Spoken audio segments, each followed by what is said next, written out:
Let me show you something really cool.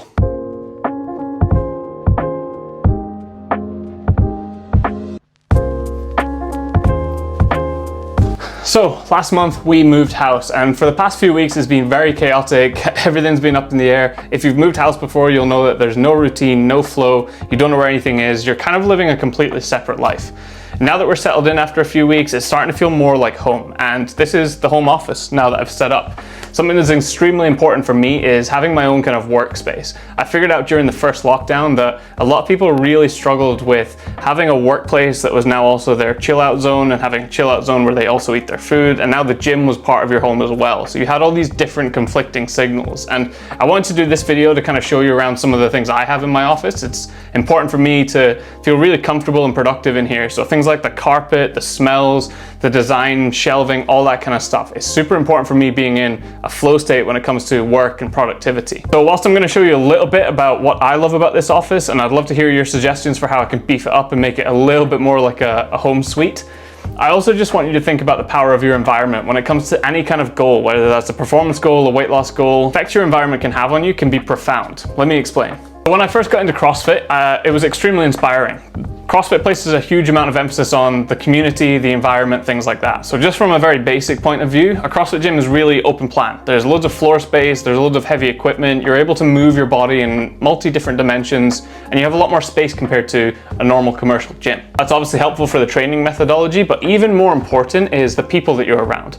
The people you meet in a CrossFit gym are extremely driven, extremely health conscious, and you'll find that there's different levels that you can proceed up during the course of your time in a gym like that. No matter if you're in a beginner's class or eventually in a competitor's class, there's always someone to aspire to and push towards. And it's incredibly inspiring to see people who are just like yourself, but living life on a completely different level, athletically, physically, and mentally. The thing about having peers in a CrossFit class or a gym setting who are slightly ahead of you is, number one, it gives you the belief and the reminder every single day that this is possible for you if you keep practicing and keep pushing through and keep showing up. Second thing is it really helps you out. If you're struggling and stuck with something, there's someone there who knows how to fix that for you and they can help you.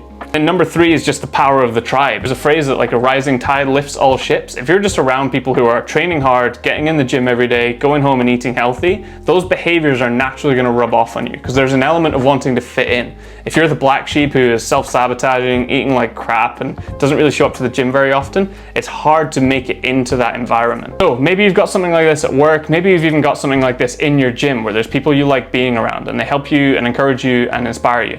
But most people don't have this when it comes to weight loss goals. Unless you're in an environment that's slightly toxic like Weight Watchers or Slimming World. Then you're around people, but you're doing things like getting weighed every single day or every single week. You're also doing it to compete against other people. There's a load of stuff I could go into around why I don't personally love Weight Watchers or Slimming World. But you get the picture. It's about showing up, being part of something bigger than yourself, and being inspired to overcome challenges. So just want you to think about these few questions when it comes to thinking about your environment for weight loss. Number one, who are you around most often? There's that cliche saying of you're a product of the 5 people you spend the most time with, but that's really true. If you look at healthy people, they're generally surrounded by other healthy people. If you're someone who's struggled with weight your entire life, you're probably around other people who've struggled with weight their entire lives. Maybe you're around your family who've passed on an unhealthy relationship with food to you. Maybe you're around peers who are also struggling with their weight because they feel more comfortable around you because you're not challenging them by becoming a better version of yourself, exposing their flaws. So a large part of losing weight is also thinking about your environment. Who are you around most often? How are their beliefs and goals different from yourselves? Is the identity you're currently in something that you want to pursue in the future? Or are you trying to be like someone else? Do you truly have people in your circle who support you and want to see you win? Or do you have people who are sabotaging your progress and pulling you right back down to their level? And do you have friends you can turn to when you're struggling and you need help? Like I said, I've realized this from a very early age that the power of your environment plays an enormous role in how successful you are with achieving your goals. It's why we built such a strong community arm onto our weight loss coaching program. We realized that doing it on your own is a great way to go fast, but when you get stuck and you struggle for help, you really need people around you who have been there, overcome the same challenges that you have, can show you how to improve your habits, and can inspire you to go, okay, if I just keep going with this, I can be like that person. They're walking, talking, living proof of the results that I'm trying to succeed with. I can't tell you the amount of times we've had a client really struggle and really come close to thinking, what's the point? I'm just gonna give up on this. And then they've shared one of their challenges with our community and found 3, 4, maybe even 10 people who are struggling with the same thing. And a problem shared is a problem halved. So as soon as you realize, okay, I'm not alone, it's normal to feel this way, you start to calm down, your emotions regulate, and you just start to think more logically. Okay, I'm not the only one struggling with this. Other people have struggled with this and overcome it. Who can I ask for help? How can they support me? How can I think about this in a constructive way?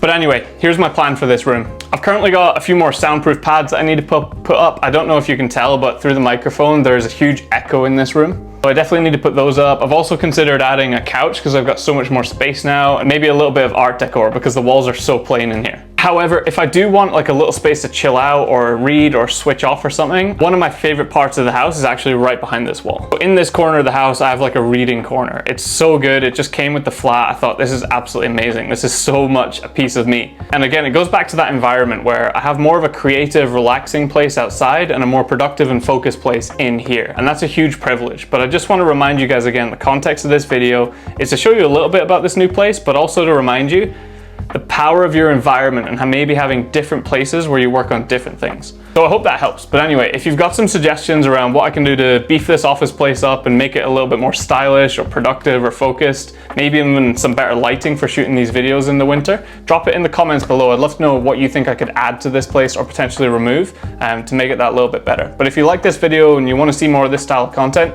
please drop it a like and I'll make sure we bring more of this your way.